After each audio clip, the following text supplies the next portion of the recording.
Hi, welcome back. The first speaker of the day is Sara Kalisnik, and she will be telling us about alpha magnitude. Please take it away, Sara. Perfect. Thank you. Thank you so much for inviting me. So hi to everyone in the audience. Unfortunately, I'm with a 7-month-old at home. I cannot travel just yet, but I'm happy that I got an opportunity to present remotely. Also, this is the Gunnar birthday conference, or rather in honor of Gunnar. I think it's not a birthday, I made a mistake. But I just want to take the opportunity to say that so I met Gunnar when I was a graduate student in Slovenia, and at first I thought that I would want to do topology, and then I got interested in applied topology, but there was no one at the department there who was working in the field. So I attended a conference that was not in TDA in Palo Alto, and I sort of tried my luck and sent Gunnar an email. I figured that probably he's not going to respond since he's like way too busy, but he did respond and he did meet with me. And I think it was sort of that one meeting that changed my life, because I, after that, got an opportunity to work a little bit more with Gunnar, and then had the honor of being his graduate student. And he's been very supportive throughout. And I can say that I wouldn't have a job in math, very likely not, if it wasn't for him. And I just want, I'm very thankful for that. So the title of my talk is Alpha Magnitude, and I will be, and this is joint work with Miguel O'Malley and Nina Otter. And Nina Otter, I think everyone already knows, but Miguel O'Malley is my graduate student at Wesleyan. So from the time when I was still at Wesleyan. He is finishing this year, so he's going to be on the job market. You know, if you are listening to this talk and you have questions, I would also encourage you to reach out to him. He also attended ATMCS, and he's giving a talk at our online seminar, AATRN, and he's really been instrumental to this project. He did all the experiments, yeah, so just to sort of give him proper credit. Okay. I was asked to give a colloquium style talk, so we're going to start with the basics. So what is magnitude? Because we talk, so the title is alpha magnitude, so we're going to start with magnitude. And this is an isometric invariant of metric spaces that was first introduced by Tom Leinster in 2011. So I have references at the bottom of slides in case you want to see the original papers.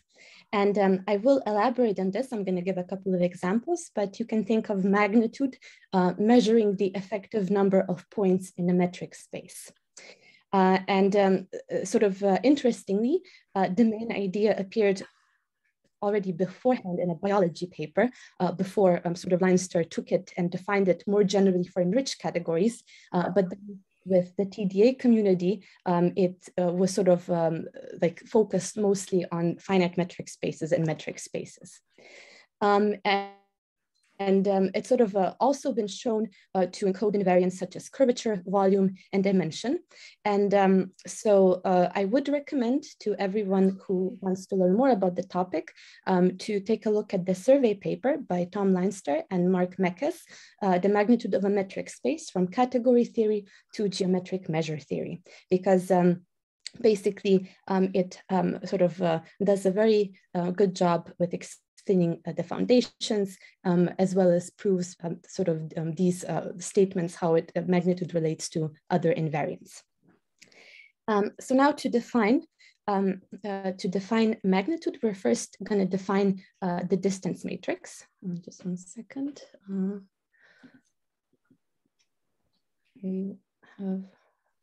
Okay, yeah. So what is a distance matrix? Let XD be a finite metric space of cardinality n, and we put a total order on X. So this is mostly for the purpose that we can, we have a fixed order in which the distance matrix elements come. And then we construct the distance matrix by so if the ijth term is going to be the distance between the xith and the xjth element. And then on the diagonal, of course, we have zeros because we have a distance. And then off the diagonal, we have all pairwise distances between points. And then we also define a similarity matrix of X, where we basically take the entries of the distance matrix, and then we exponentiate to the minus entries of the distance matrix. So then, for example, on the, the entry in position 1, 1 is going to be e to minus 0, which is just 1. And then the entry in position 1, 2 is going to be e to the minus distance from x1, x2, etc. And then we can define a weighting. So if there exists a W in Rn such that the composition of the similarity matrix with W is the unitary vector. So unitary vector is the vector that has all entries 1. Then we refer to W as a weighting on X. The magnitude of a metric space of X is defined as the sum of entries of this W, and you can show that it is well defined. So it doesn't depend on the weighting. And if we now sort of take a look at one simple example, let X be a space of 2 points that are distance L apart. Then the similarity matrix of X has 4 entries. In position 1, 1, we have 1. In position 1, 2, we have E2 minus L. In position 2, 1, we have E2 minus L. And in position 2, 2, we have 1. And then we can check that W that sort of satisfies the condition for a weighting is a vector with repeated entries, 1 over 1 plus e to the minus L. And then if we add the entries of this W, we get the magnitude of X to be 2 over 1 plus e to the minus L. And then when it happens that the similarity matrix is invertible, we can take the inverse and then take the sum of all the entries of the inverse matrix. And then that's another way of computing the magnitude in those cases. And so you might be wondering already over here, what happens if we scale our metric space? Because in TDA, we are often not interested in the metric space itself, but rather in the metric space up to the rescaling of distances. So for a metric space XD, we denote by Tx the metric space that has the same the same points as X, but where the pairwise distances are scaled with T. So for example, if we take the distance between X and Y, the scaled metric space will have distance between X and Y, T times the distance between X and Y, where D is the original metric. With this, we obtain a partially defined function from 0 to infinity to the reals. So we take T and return the magnitude of T times X of Tx when that exists. And this we call the magnitude function of X. Now to go to the previous example where we have a metric space of 2 points, distance L apart, then we can sort of, so for general T now, we can construct the distance matrix and then we get the magnitude, here's a typo, of the magnitude of, so the magnitude of Tx is 2 divided by 1 plus e to the minus T times L. So this is the magnitude function in T. And then we can plot this. So this plot is taken from the Leinster paper. And what you can see is it's sort of, I mean, in this particularly nice case, it's between 1 and 2. As we approach 0 with T, it's 1. And then as T tends to infinity, it's approaching 2. And the way we can, and now sort of the effective number of points comes into play. So in these nice cases, when t tends to infinity, what's going to happen is that the limit of the magnitude function is, so as t tends to infinity, is going to be the cardinality of the metric space, so which in our case, it's the 2-point space. So the magnitude picks up on the number of points in the metric space. And now we're looking at finite metric spaces. But then if t is approaching 0, like the closer the points are together, the more they sort of look like a single point. And then on this side, we have 1 as we sort of t approaches 0. So yeah, so this is sort of at least the idea of what magnitude captures. And then there is a result that appeared already in the original Leinster paper that I just mentioned, which is for finite metric spaces. The magnitude is not defined for at most a finite number of points. And then the limit as t tends to infinity of the magnitude function is the cardinality of the underlying metric space. And then for all t sufficiently large, the magnitude function is increasing in t.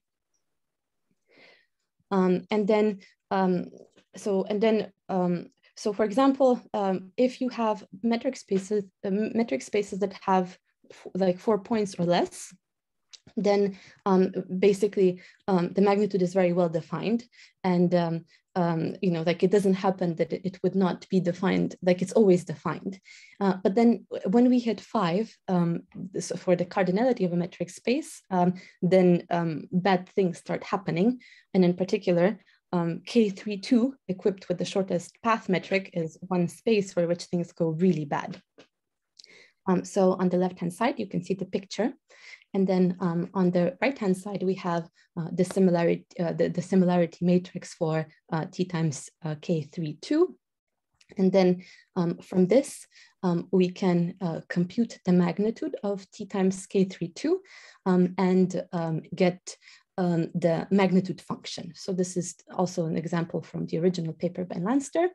And now if we plot this, we can see that the function is undefined when t is logarithm of square root 2. And then, and not just that, the properties that as we take the as t tends to infinity, that we get the cardinality, I mean, that is still preserved. But for example, it can happen that the magnitude is going to be greater than the cardinality. It's not increasing like for all t and things like that. So this is sort of one example when things are not very nicely behaved. Just to say, there are a lot of examples when we do have like that do have nice properties. So one particular case is positive definite finite metric spaces, which is one for which the similarity matrix is positive definite. And for example, in these cases, the magnitude function is well defined and it's greater or equal to 1 for all t. And the magnitude of a subspace is smaller than the magnitude of the whole space. And examples include finite subsets of LP of R to the n, weighted trees, real and complex hyperbolic spaces. So there are many examples. So right now, we've only been looking at finite metric spaces, but then we can try to think about how to sort of generalize this definition to include compact metric spaces. And here is a way to do it. But it's sort of very restrictive. So if we have XD, a compact metric space, such that for all finite subsets, we have that the f with the inherited metric is positive definite, then we can take define the magnitude of x to be the supremum over the magnitudes of these finite subsets. And then we can look at examples of non-finite metric spaces with this definition. So for example, if we take a closed interval of length L, it has magnitude L halves plus 1. If we have a circle of circumference L, it has magnitude L halves plus Q of L, where Q of L tends to 0 as L tends to infinity. Okay, so this was now sort of a short introduction to magnitude and magnitude functions. Now we're sort of going to make a first step, which is going to be to connect this with homology and with persistent homology. So what's sort of the motivation? If we have a topological space, its Euler characteristic is one very popular invariant. And we know that one way in which we can compute the Euler characteristic, which is a number, is to take the alternating sum of the ranks of homology groups. And in this case, we say that singular homology categorifies the Euler characteristic. And then one of the questions that came up was, does there exist a homology theory for metric spaces that categorifies magnitude? So now you have a homology theory, but instead of having the Euler characteristic, you have magnitude on the left. And the first paper on the topic appeared in 2015 by Hepworth and Willerton, who introduced magnitude homology for finite metric graphs. And then Leinster and Schulman generalized this to arbitrary finite metric spaces, and with building sort of the so-called magnitude complexes. And they showed that this theory categorifies magnitude for finite metric spaces, but it fails in general. And so when they defined those chain complexes, so I don't want to go into details with this, but just sort of to give an idea, they were defined with equalities, and then they were wondering if maybe a blurred version of this exists that would be, that maybe would work for more than just finite metric spaces. And then here, Nina Otter, who was one of the co-authors of the paper, took the initiative, and she defined the blurred magnitude homology, which definitely has some desirable properties and seems to be the step in the right direction. And it's sort of from this intersection over here of magnitude and homology that our work stems. So in her paper, she defined blurred magnitude homology in she had different approaches to defining it. And we're going to just look at one, which is with the enriched nerve. So for a metric space XD, the enriched nerve of X is the functor from 0 to infinity. So the standard is a category in the usual sense.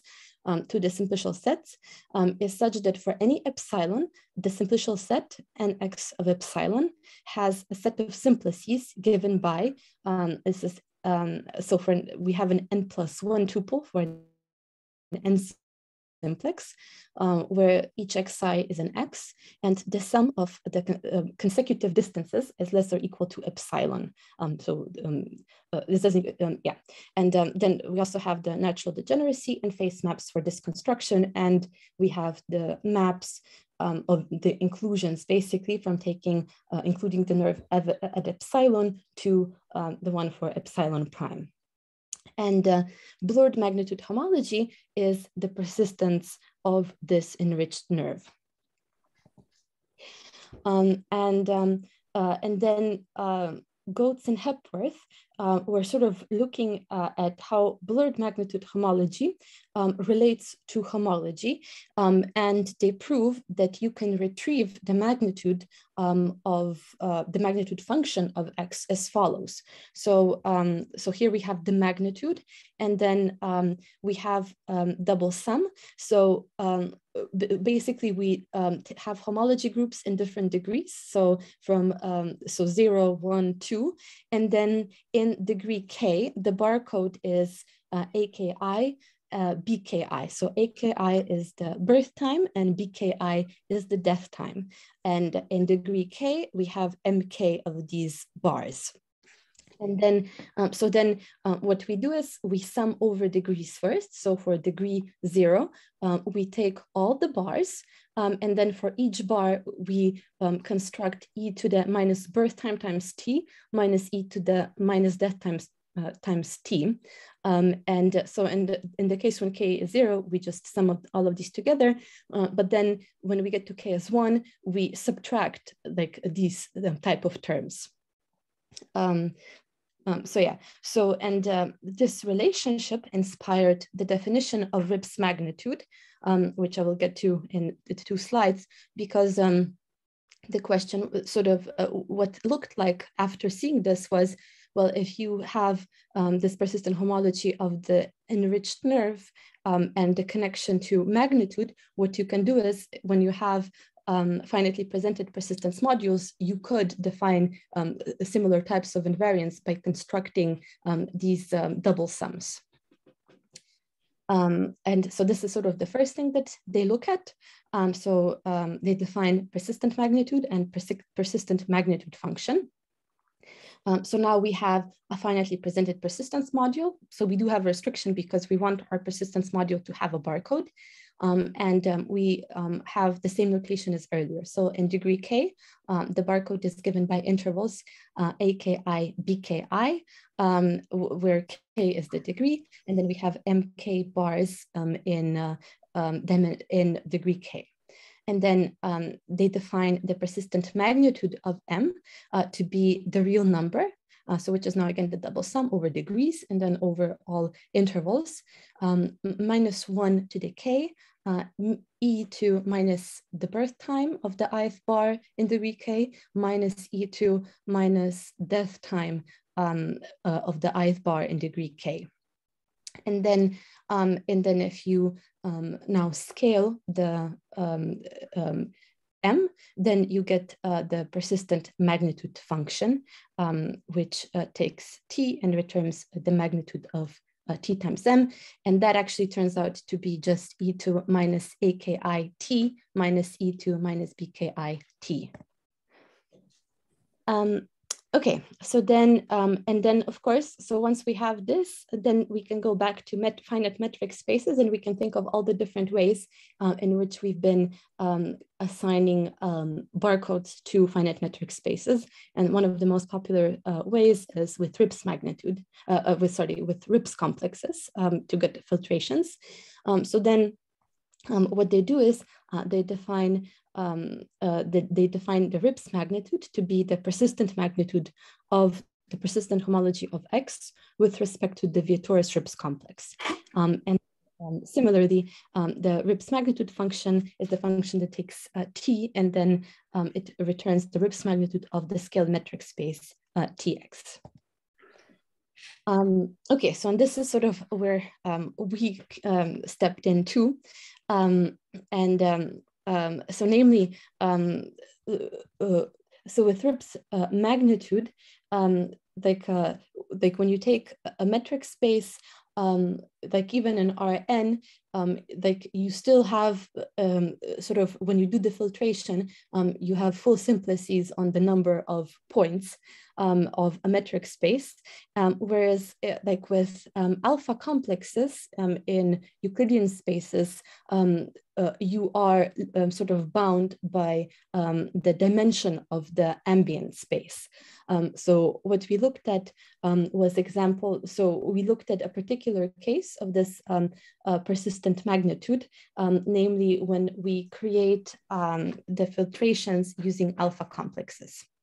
And then I'm going to talk some more sort of like about different experiments, and sort of we're also going to define sort of a fractal measure using the alpha magnitude.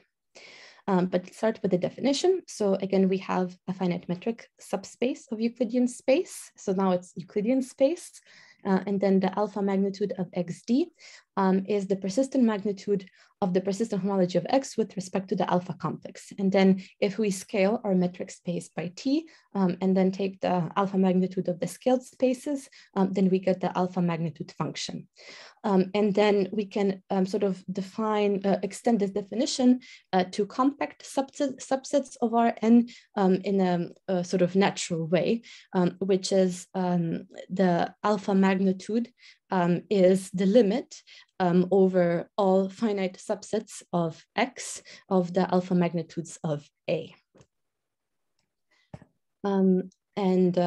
And what we know for this is that it behaves nicely in the sense that so we have a very nice form in which we can describe the alpha magnitude function.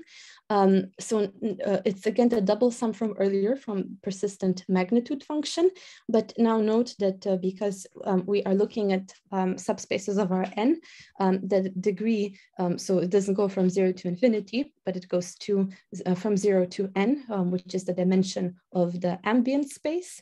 And then again, we sort of create these -1 to decay, and then subtract e to minus birth times time t minus e to minus death times t. And then it has sort of the same nice behavior as the magnitude function does, in the sense of capturing the effective number of points, which is that the limit as t tends to 0 of tx, the alpha magnitude of tx is 1, and the limit as t tends to infinity is the cardinality of x. And so I wanted to show one example for which I'm gonna now use my slides. So I'm not entirely sure how this is gonna work. Okay, so I'm gonna stop that. Okay. Okay, so now, just 1 second. I was very silly because I removed the example, but let me write it down over here. Can you see my tablet? No? Okay, great. So we consider the alpha magnitude of a finite set of points x, which is x0, x1, up to xn in R. So this is going to be our example. So for this particular subset, finite metric space, we're going to compute the alpha magnitude. And I'm going to take this advantage to, again, to make it colloquial style, to just remind everyone of how alpha complexes are built. Okay, so we have x0, x1, x2, up to x, okay, I'm going to put it over here, xn. We don't know exactly where they are. Okay, so this. So then, first alpha complexes. We basically take the nerve of the Voronoi cells of points intersected with balls. What would be, so what is the Voronoi cell, say, of V of x1? So these are all the x's in R that are closer, so I'm just gonna write it. So x closer to x0 than x1, x2, etc. Oh, and also I didn't say over here, but I assume that the points are ordered like this: x0 less than equal to x1, less than equal to x2, less than equal to xn. So for example, if I take x1 and Voronoi cell, so basically I can take sort of the halfway distance between x0 and x1, and between x1 and x2, and then the Voronoi cell is going to be this. So this is V of x1. And then to get the filtration, we intersect these Voronoi cells with balls. So to get filtration, we take the nerves of intersections of Voronoi cells with balls. And now one thing to notice, because we are in R, there is not going to be homology in degree other than 0. So like we only have to find the persistent homology with respect to this filtration in degree 0. So we only have persistent homology in degree 0. And then if we think about what's happening, so initially when we take balls of radius 0, so we only have the points, we start with just the points. So we have n+1 connected components. And then these connected components start merging. And when are they gonna merge? So for example, if we take the connected component with x0 and x1, they're gonna merge once we hit the distance between x0 and x1. So once our balls are of radius, the distance between bigger than the distance between x0 and x1 halves. So the barcode then consists of intervals from 0 to distance from x0 to x1 halves, distance to, so then the second, one interval is going to be the interval from 0 to the distance from x1, x2 halves, and then we continue up until 0, and then the distance between xn minus 1, xn halves, and then finally we have one connected component that then persists to infinity. So this is the barcode. And now for this particular x, we can now use the formula that I had on the previous slide. So now we have the double sum, but we only take k as 0 because we only have degree 0. So we have -1 to 0. And then we have a sum, and now we take e's to minus birth times t. So and all the birth times over here are 0. So here we have always e to the -0, and then minus e to minus death time times t.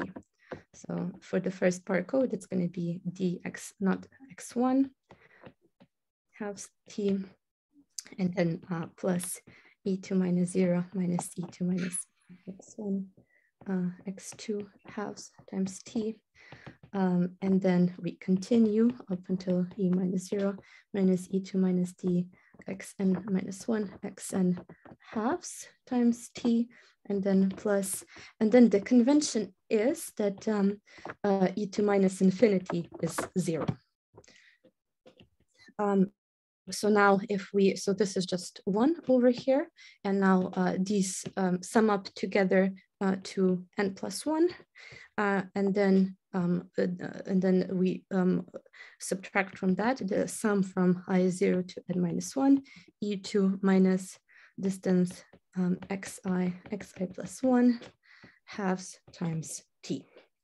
And so with this, we've computed the magnitude function of our first metric space. Okay, so now I'm going to go back to my computer to share the slides again. Yeah, so this is sort of the expression that we derived. Okay, and then in the paper we, so you can see, I mean, it's, so here, it's not, there is, I mean, there's not that much work over here, but there is a lot of work if you want to compute the alpha magnitude of the middle third Cantor set, for example. But we did sort of, to make it informative, we wanted to include nice examples. So for example, we can prove that the alpha magnitude of the middle third Cantor set is 1 plus the sum from 0 to infinity to j times 1 minus e to minus 1/2 times 1/3 to j plus 1. And then the alpha magnitude of the interval equals 1 plus b minus a half. And then, for example, if we take S1 with the distance function inherited from R2, then the alpha magnitude of the alpha magnitude function is going to be pi times t plus e to the minus t. So these are sort of all the examples that we very carefully compute in the paper and include there. So if you want to see details, I would refer you to our paper. And then, so now we have we've defined magnitude, we've defined alpha magnitude, Rips magnitude, sort of where we sort of exploit the connection with persistent homology. And then there is one more thing that we can do, namely, we can define like a type of a fractal measure. And now, just to remind you, fractals are used to model complex physical phenomena such as coastlines, snowflakes, in which similar patterns recur at progressively smaller scales. And in describing phenomena such as fluid turbulence, crystal growth, and galaxy formation. And one measure of complexity of a fractal is its fractal dimension, which you can think of as the extension of the standard notion of dimension beyond integers. And then, so sort of, if I say over here, the measure of complexity. So here is an example invented by Hilbert in 1891, where he was looking at a one-dimensional object that evolves iteratively and progressively to fill a space. So you can see some iterations here and then later iterations. And then, all of a sudden there's a dilemma because, I mean, technically this is one-dimensional, but then it fills up a two-dimensional object.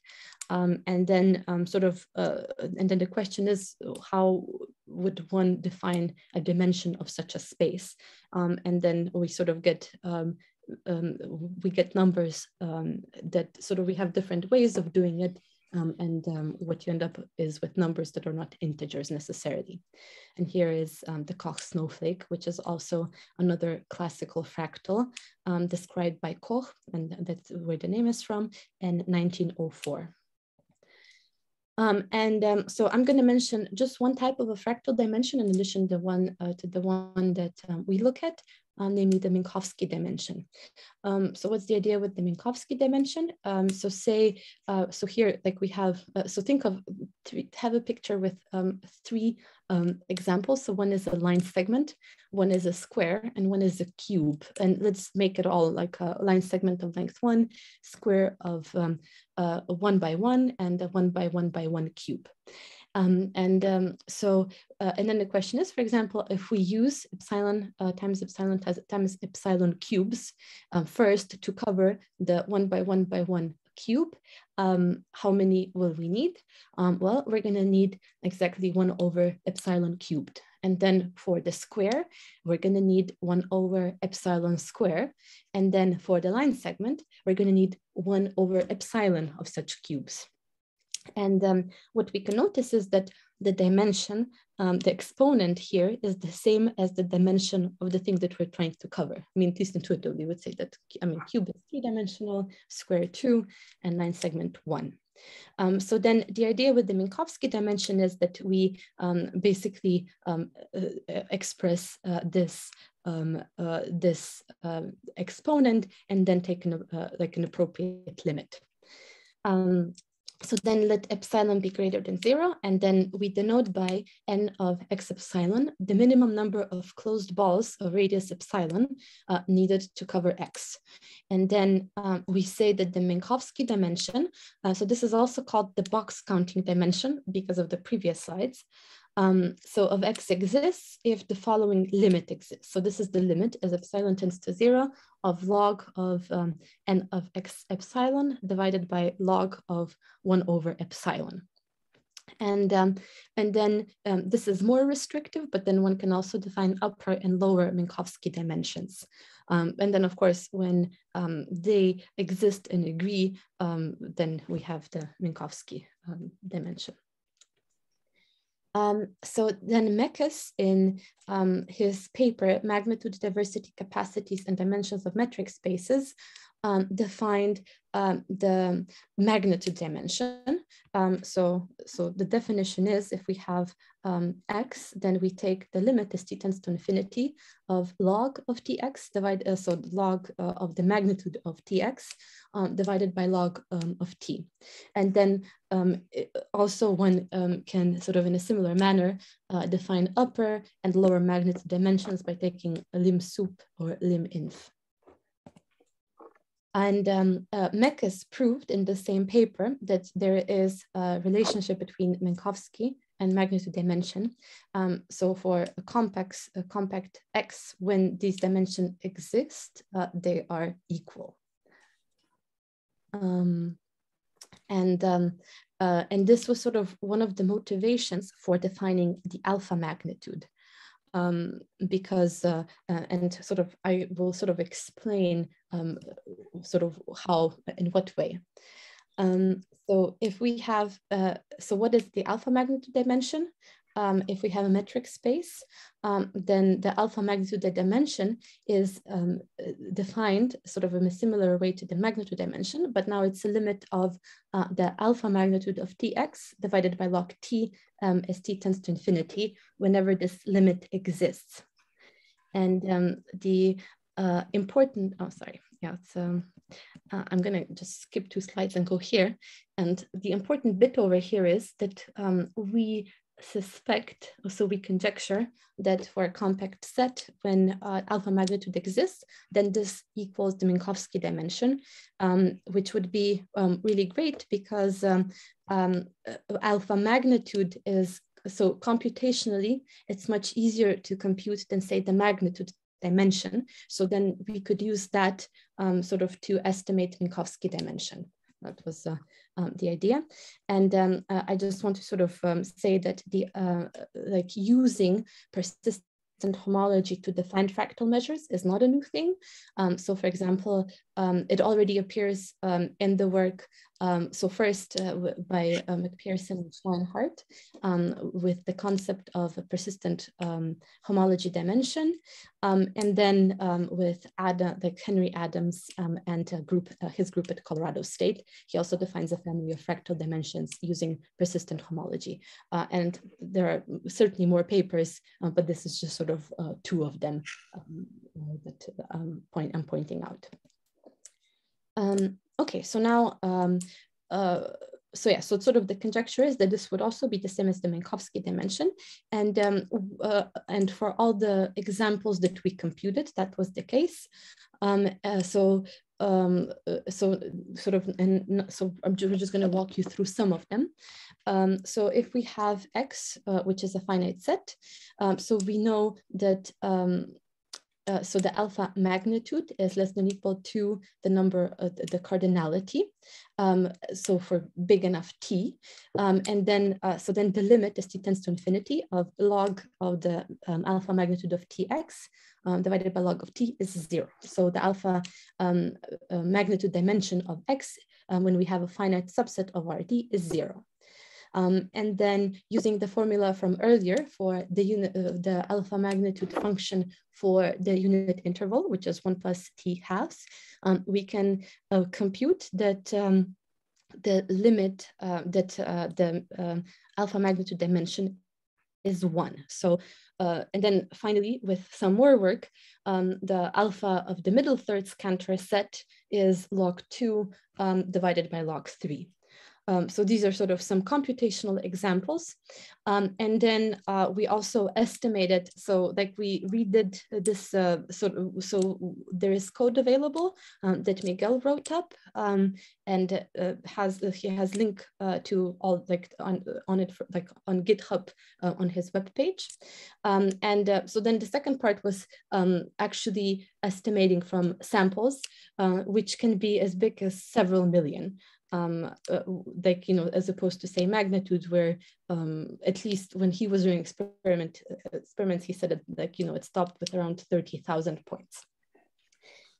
So just the idea of how we estimate that, it's sort of a standard thing with fractal dimensions. So we want to estimate the limit as t tends to infinity.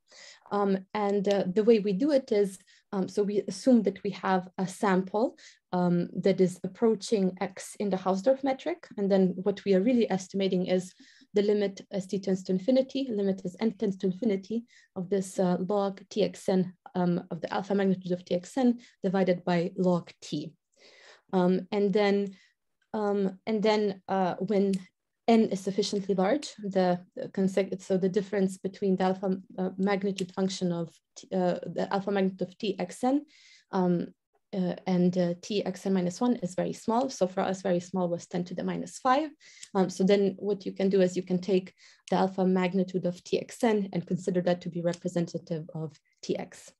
And then so once we have that, we plot the numerator against the denominator and do a linear regression. And sort of what you're looking for is where is the function sort of linear? What are the intervals over which it's linear, which is also sort of a standard thing. So first, it's sort of a sanity check.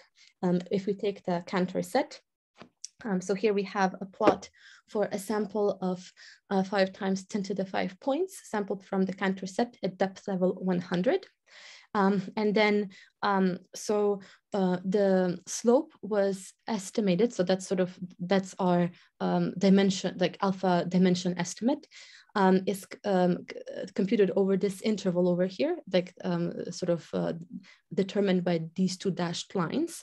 And it is 0.6309, which is very close to the log 2 over log 3. So yeah, and then we repeated this with a square. So again, you can see, so over here we have 2 dashed lines. So those determine the intervals over which the slope was estimated. So for a sample of 2 million points from the circle, we get that the slope is 0.99643. And so we know that the true alpha magnitude dimension is 1. And then we looked at one example.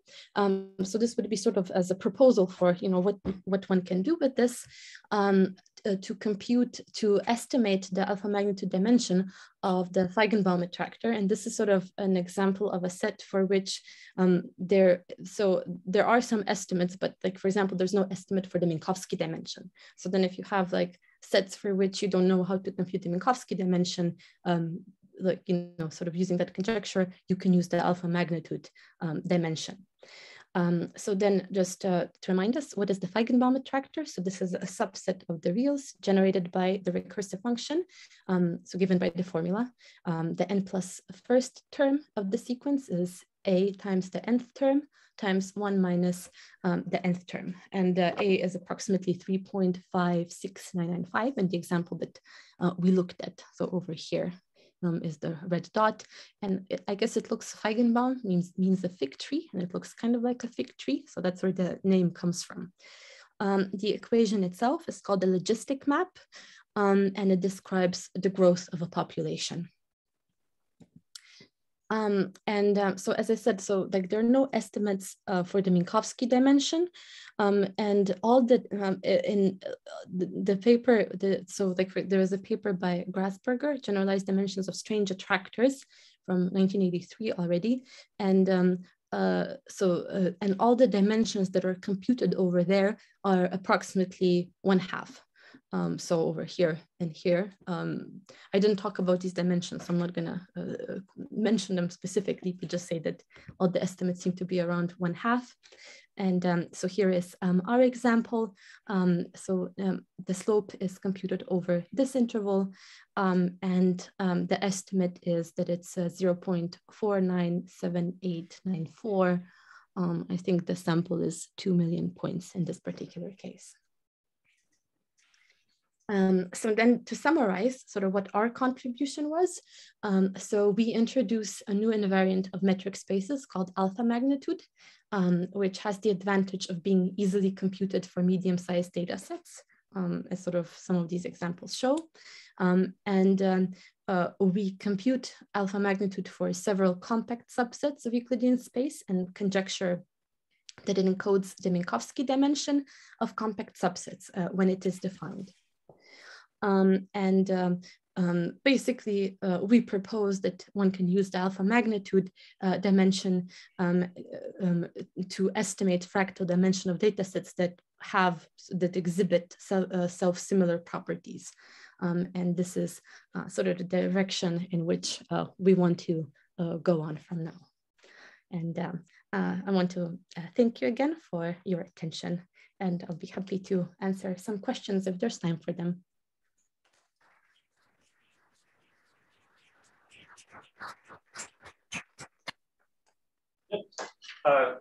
First of all, great. This is very, very interesting work.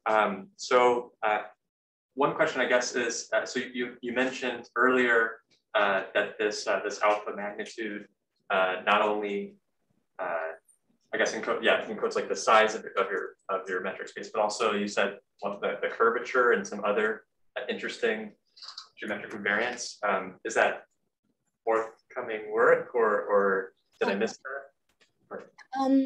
So I think it's unclear what so that has already been established for magnitude, and I think at least for now, for us, for now it's not going to be the priority because there's still sort of questions that come before, more related to the things we did, but eventually, hopefully, yes. Okay. And then my other question is, do you think that my understanding is that a fractal is like the attractor of like a system of contractions, and it's built like an iterated function system or whatever. Is it possible to maybe sort of read off these barcodes or like get maybe another way to approximate this Minkowski dimension, just accounting for the contractions? Because I noticed that in your, for example, the alpha magnitude of the Cantor set, you had like the factor of a half, factor of a third. And I don't know if maybe there's like a way to read that off from I know the IFS for the Cantor set. Well, I mean, I think so we picked the Feigenbaum attractor because it seems that everyone who have tried to compute it actually theoretically failed. And the only thing that we have are estimates. And we didn't attempt to try to compute it ourselves theoretically. We just sort of like used the estimate. Okay. Yeah.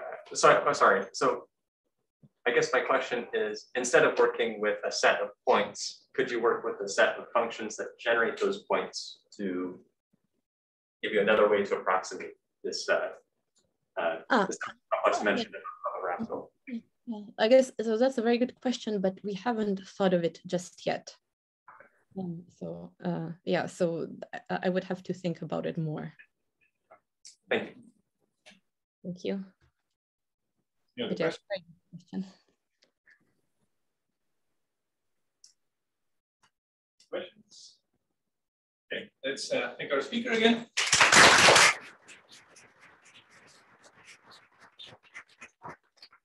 We'll assume